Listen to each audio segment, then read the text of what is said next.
آج کل جو خواتین ہیں جو گھروں میں شادی ہو کے نئی نئی دلہنیں جا رہی ہیں، انہوں نے ساس سسر کا احترام بالکل ختم کر دیا ہے. یہ چیز ہمارے معاشرے سے بالکل ختم. اور اس پر ایک دلیل دی جاتی ہے کہ بہو پر ساس سسر کی خدمت واجب نہیں ہے. سمجھ میں آ رہی بات؟ میرے پاس ابھی ایک ہفتہ پہلے ایسا ایک سوال آیا. ایک پٹھان نے سوال کیا. اس نے کہا کہ ہمارے گھروں میں ہماری بیویوں نے میرے والدین کی بڑی خدمت کی اور گھر کو ایک جنت بنا دیا، تو اس کی برکتیں ہم نے اپنی آنکھوں سے دیکھی، ہماری اولادیں جوان ہوئی. بہت انہوں نے بڑی زبردست بتایا. کہہ رہے اب جو ہمارے گھر میں چھوٹے بھائیوں کی بیویاں آ رہی ہیں وہ پڑھی لکھی زیادہ ہیں، انہوں نے بیانات بھی سنے ہوئے ہیں.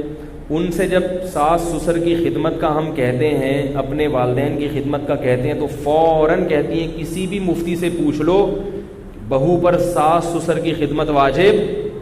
بولو بھائی نہیں. میں نے ان کو مسئلہ ریٹن میں مسئلہ لکھ کر دیا. میں نے کہا مسئلے کی روح سے تو بات درست ہے کہ عورت پر ساس اور سسر کی خدمت لازم نہیں، مسئلے کی روح سے درست ہے یہ بات. لیکن لازم نہ ہونے کا مطلب کیا ہے؟ کیا یہ اخلاقیات میں یہ چیز داخل ہے؟ میں نے کہا لازم تو یہ بھی نہیں ہے کہ پڑوسی کو آپ اس کا خیال کریں. آپ لازم تو یہ بھی نہیں ہے کہ بوڑھا آدمی بس میں کھڑا ہو تو آپ اس کو سیٹ دیں. لازم تھوڑی ہے. لازم تو یہ بھی نہیں ہے کہ کوئی بڑا کھڑا ہو تو آپ پانی کا اس کو پہلے پوچھ لیں، آپ پانی پی لیں. کوئی پولیس تھوڑی پکڑے گی آپ کو. کیا خیال ہے بھائی؟ لیکن میں نے کہا کہ قرآن مجید نے اہل جنت کی جو علامات بیان کی ہیں، ان علامات میں اللہ تعالیٰ نے حقوق العباد جو بیان کی ہیں، ان حقوق العباد میں آپ دیکھیں تو سب سے ساس سسر کئی لحاظ سے بہو پر لازم ہو جائے گا کہ وہ ساس سسر کی خدمت کرے. کئی لحاظ سے. سب سے پہلا قرآن مجید میں رشتہ داری جوڑنے کا حکم ہے، بہت تاکید کے ساتھ. ہے کہ نہیں ہے؟ اب آپ کا بھائی آئے آپ سے پانی مانگے، آپ کہیں میرے اوپر آپ کو پانی پلانا واجب نہیں ہے. مسئلے کی روح سے تو صحیح ہے، واجب نہیں. ہر آدمی کی دو ٹانگیں اللہ نے دی، خود اٹھ کے پی لے. لیکن آپ کوئی انسان کے بچے کہلاؤ گے یہ مسئلہ بیان کر کے؟ بولو بھائی. بولیں گے بھائی رشتہ ہے یار، خونی رشتہ ہے. وہ آیا اگر اس نے پانی مانگ لیا تو اٹھا کے پلا دو اس کو. مانگ لیا تو کیا ہے اس نے؟ بلکہ وہ آج بھی آپ سے اگر 50 روپے مانگتا ہے، مسئلے کی روح سے تو یہی ہے کہ آپ کے ذمے اس کو 50 روپے دینا نہیں. 50 روپے دینا اس وقت ہوگا جب وہ بالکل غریب ہو اور روٹی کو ترس رہا ہو، تو پھر آپ پر واجب ہوگا کہ اس کو روٹی کھلائیں. اب بھائی آئے آپ کے اور کہہ رہے یار 100 روپے مل جائیں گے. آپ کہہ رہے ہو کہ شرعن و عقلاً کسی بھی مفتی سے پوچھ لو، جب تک تمہیں شدید ضرورت نہ ہو، اور ضرورت کا مطلب روٹی سالن کھانا تو مل رہا ہے نا. ناشتہ کیا تھا صبح؟ ہاں ناشتہ کیا تھا. دوپہر کا کھانا تو ویسے ہی واجب نہیں ہے. دوپہر کا کھانا تو شرعن 2 ٹائم کا کھانا ہے، صبح اور ایک رات کو، تو وہ تو ویسے ہی غلط ہے.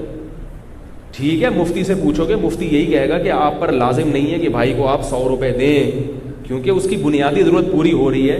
لیکن خود اس مفتی کی نگاہوں میں آپ گر جاؤ گے کہ نہیں گر جاؤ گے؟ یار بھائی 100 روپے مانگ رہے، اس کے لیے فتویٰ لینے کی ضرورت ہے، پکڑا دے یار 100 روپے اس کو. بھائی پھر کس بات کا وہ؟ تو اللہ تعالیٰ نے رشتہ داروں کے ساتھ حسن سلوک کا قرآن میں جگہ جگہ حکم دیا کہ نہیں دیا؟ اور رشتہ داروں کی اللہ نے 2 قسمیں بیان کی ہیں. فرمایا هو الذی خلق من الماء بشرا فجعله نسبا وصہرا.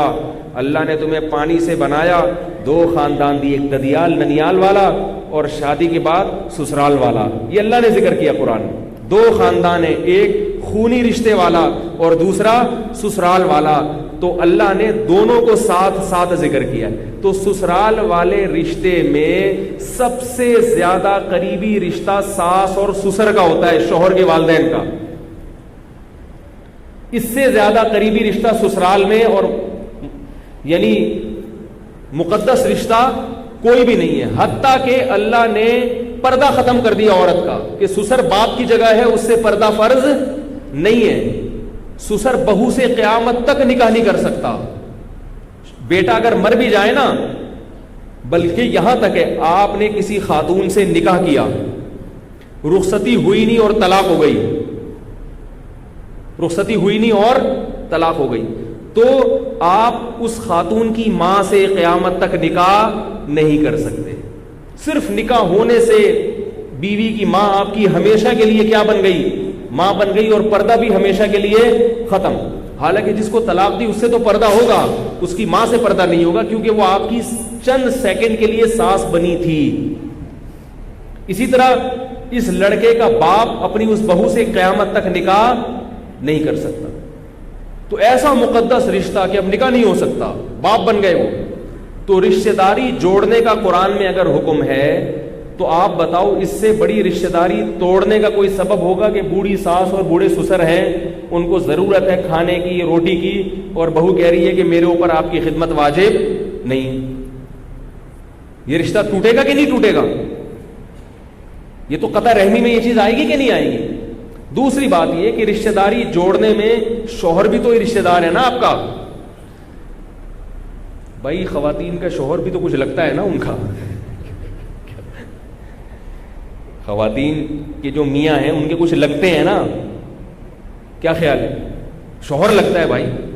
تو شوہر کو سے تعلق جوڑنا یہ بھی تو صلہ رحمی میں ہے.